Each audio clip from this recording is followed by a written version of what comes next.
Hey, what's up, church? Man, I'm excited. It is that time of year again. We are in the middle of our vision series, and our 1 year vision series is called Grow. And we've been talking about growing in three areas over the next year as a church. That is growing in maturity, in multiplication, and in mission. And we're at the time of the year right now where we're gearing up for our end of year offering called our Make a Difference offering, or our MAD offering. And every year in December, we do a huge offering where we are basically raising money to go towards three specific purposes. That is a project, person, and a partner. In other words, we raise money to help for future expansion of our vision here on our property. And we also use that money to help benevolence or people who are in need, especially people who are in need in our church first and then beyond.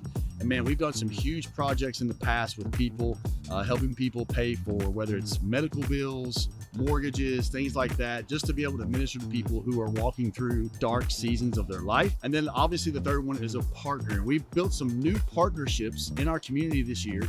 One of those partnerships is with Sleep in Heavenly Peace, where we actually build and provide beds for children in our city and in our county who do not have beds to sleep on. That's one of our newest partners. But this Make a Difference offering goes to help build basically finances to be able to do those three things on a large scale.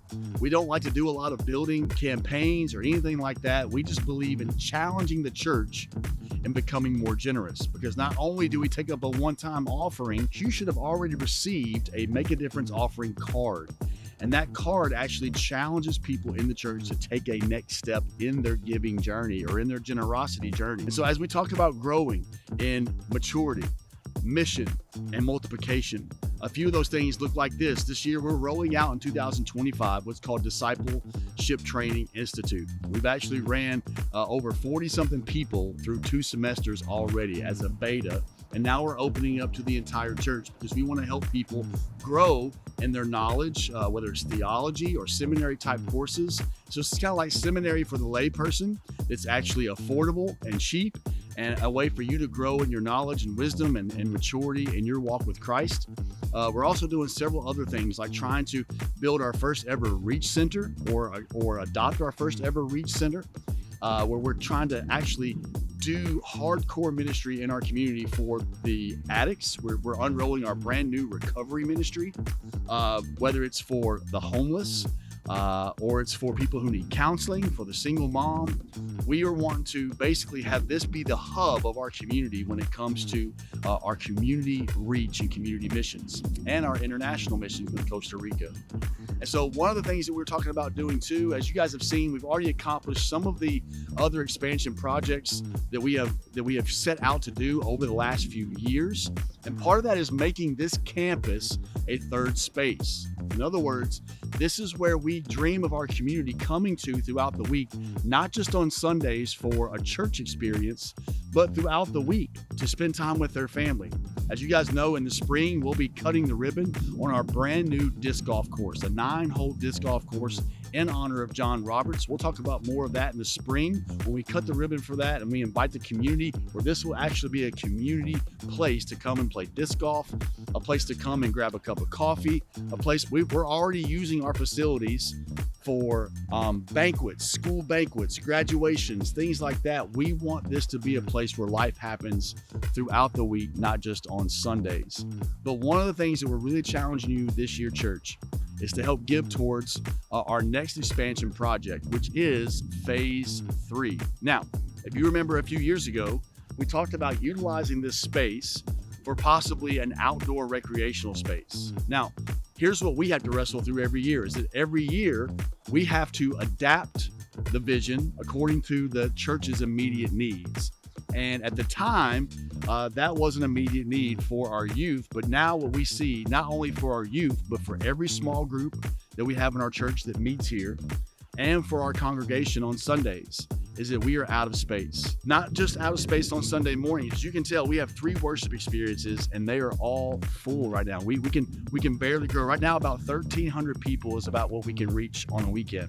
My heart and my vision is that I believe as a church, God has called us to be equipped, this areas, to reach about 10% of the 37148 zip code. Now, right now, that looks like about 25,000 people. So 10% is about 2,500. I believe in the next 2 to 3 years, we're going to be a church that can healthily reach 2,500 to about 3,000 people. In order for us to be able to do that, and in order for our student ministry to continue to grow and they'll be able to have space to do community and discipleship for our students, and for our kids ministry to be able to, right now we're having to turn away certain families at the 10 a.m. because we are out of space. We either don't have enough volunteers to volunteer in that classroom, or we are at max capacity of the amount of people that need to be in those rooms. And our weekly small groups. Right now, our men's community and women's community that meets here throughout the week, we are out of space. And so what you are looking at right now, we're going to actually show drawings on the video. We are working on our phase 3 drawings. They are already in play. And I'm excited, church, because we are standing in the area where this expansion is going to take place. And what you'll see is probably anywhere between 800 and 900 seat auditorium. But not only that, we are adding our prayer room. There's going to be specific rooms for next steps. So if you can imagine people walking out of the experience and going straight into a prayer room where they can basically have times of prayer where we're not basically impeding on the next worship experience, but there's plenty of opportunities for people to take next steps, have salvation conversations, have maybe more personal, intimate prayer. But not only that, utilize that prayer room throughout the week, guys. This has been something I've been so excited about, where we can have a 24/7 prayer room. That is in the phase 3 drawings. We are so pumped for this. But you're going to see in these drawings, there's going to be so many different opportunities to continue to build a place where not only community happens here throughout the week, this is going to be a hub for our community when it comes to local missions. I'm asking you this year, church, to consider a couple of things. One, don't forget, I'm challenging you to take a next step in giving. Maybe you're not a tither yet. That's 10% of your income. Maybe this year you would make a decision to become a tither. Maybe you are a tither, but you don't really give above the 10%. This year, I'm asking you to pray about, you and your family pray about maybe bumping that percentage up. If you look at your giving cards, you'll see basically the pyramid that we're asking people to take a next step in one of those sections of giving. But maybe you say this year, you've been praying about, man, what's that one-time gift that, man, we can give generously above and beyond to see more ministry happen here through a project, a partner, and a person. And so right now, we are in the midst of a 6-month process of getting drawings finalized. And so that's going to cost us anywhere between $150,000 to $200,000 in the next year to basically get it to where we are ready to build, have it drawings in hand, solidified drawings ready to build. So we're looking at another 1 to 2 year process of seeing phase 3 to become a reality. At this time, church, we've just said, hey, we're not going to add another worship experience on the weekend. We don't feel like it's good for our volunteers, our leaders, or the pastor who has to preach all 4 of them. But what we are saying is we're willing to grow deeper over the next 2 years, not wider, but prepare for space to add on so that we can continue to reach more and more people who are not connected to the local church or connected to Jesus. Those who are lost, those who are, that's a part of our mission. Our mission is to engage those far from God, connect them to Jesus in the local church, and empower them to make disciples. So this year, as we gear up for our Make a Difference offering, I want to challenge you to pray over the next several weeks on what you can give as a one-time gift. But not only that, that's the first thing, is pray about your one-time gift. But the second thing, as I said before, is pray about how you in 2025 can take a next step in giving. Church, I love you. I'm excited for the future as we continue to roll out our plans to continue to focus on growing deeper, not wider.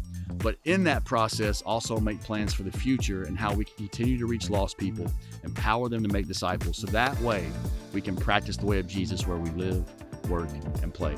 I love you guys. Let's gear up for the Make a Difference offering coming up December 8th. That Sunday will be our Make a Difference offering Sunday. So be ready, gear up, and let's get ready to make a difference.